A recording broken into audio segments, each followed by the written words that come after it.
Usai menangkap Presiden Venezuela Nicolas Maduro awal Januari lalu, Presiden Donald Trump mengalihkan moncong kekuatannya di Karibia, tepatnya tetangga Caracas, Kuba. Trump dengan keyakinan penuh yakin rezim komunis di Havana akan segera runtuh. Negara itu memang terpukul hebat usai penangkapan Maduro. Trump menyebut bahwa tanpa pasokan minyak dari Caracas, Kuba bakal runtuh dengan sendirinya akibat kelaparan dan krisis energi. Namun laporan yang dirilis The Wall Street Journal menemukan fakta lain. Amerika Serikat ternyata tidak hanya menunggu keruntuhan ekonomi itu terjadi secara alami, melainkan turut memasang strategi tersembunyi untuk meruntuhkan Kuba dari dalam. Kabarnya, intelijen Gedung Putih kini sedang aktif melobi orang-orang di lingkaran terdalam rezim yang bersedia berkhianat dan menjadi Yudas demi mengakhiri kekuasaan komunis yang telah bertahan hampir 7 dekade. Seperti apa kisah lengkapnya? Simak dalam video berikut.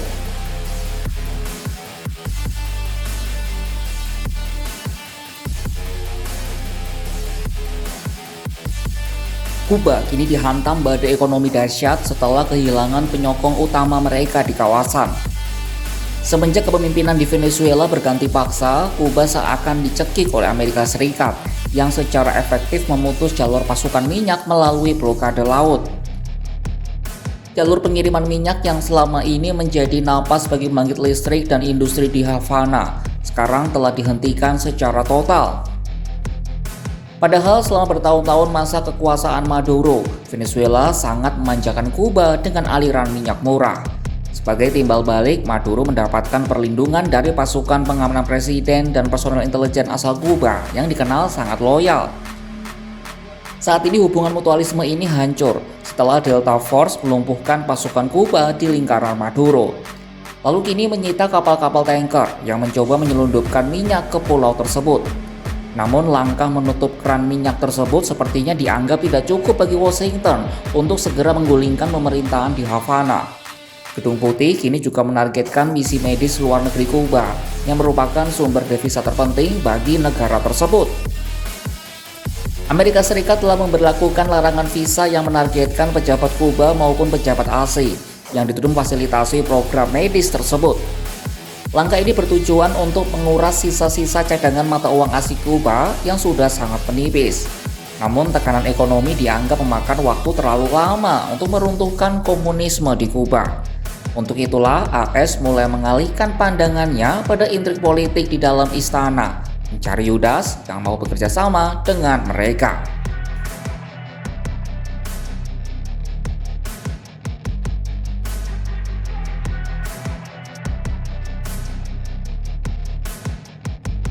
Dalam ajaran Kristiani, Yudas Iskariot dikenal sebagai murid Yesus yang berkhianat. Nah, intelijen AS kini juga sedang mengincar sosok-sosok di dalam pemerintahan Kuba yang punya potensi untuk diajak bekerja sama demi meruntuhkan rezim. Laporan dari The Wall Street Journal menyebutkan AS mencoba strategi serigala berbulu domba, sebagaimana yang terjadi saat penangkapan Maduro di Caracas. Sebab keberhasilan operasi militer di Venezuela diduga kuat dibantu oleh orang dalam lingkaran Maduro. Strategi ini bukan bertujuan untuk mengubah total tatanan negara secara drastis dalam satu malam, melainkan mencari sosok yang bisa didikte. Amerika Serikat dikabarkan menginginkan adanya figur di dalam Havana yang bisa dikendalikan, layaknya Presiden sementara Venezuela Delcy Rodriguez. Dengan adanya Yudas di dalam rezim, Washington percaya proses transisi menuju demokrasi akan jauh lebih mudah terjadi tanpa perlu invasi militer skala besar.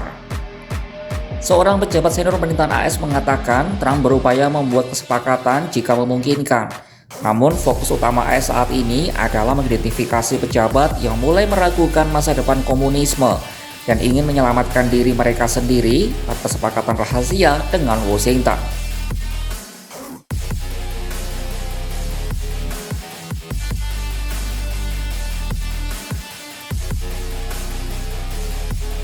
Masalah yang dihadapi Amerika Serikat adalah Kuba bukan Venezuela.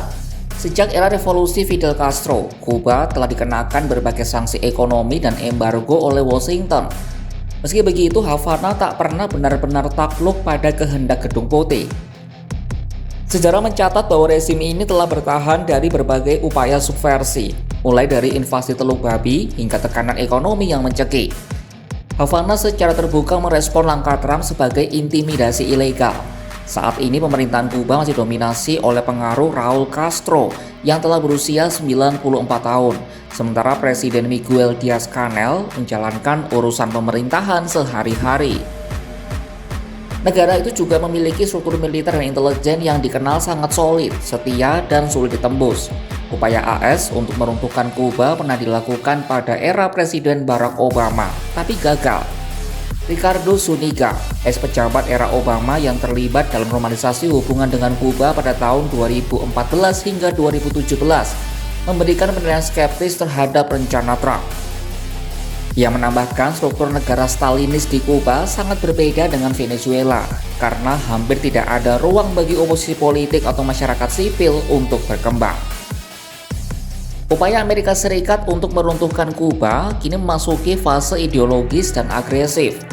Setelah berhasil memutus pasokan minyak dari Venezuela dan menyerang sektor devisa medis, Washington kini beralih pada strategi infiltrasi. Namun sejarah panjang ketahanan Kuba terhadap tekanan luar menunjukkan bahwa strategi mencari Judas di Havana merupakan tantangan besar yang belum tentu membuahkan hasil. Kekuatan rezim yang masih di bawah bayang-bayang Raul Castro dan kesiapan militer Kuba menjadi tembok tebal bagi ambisi Trump.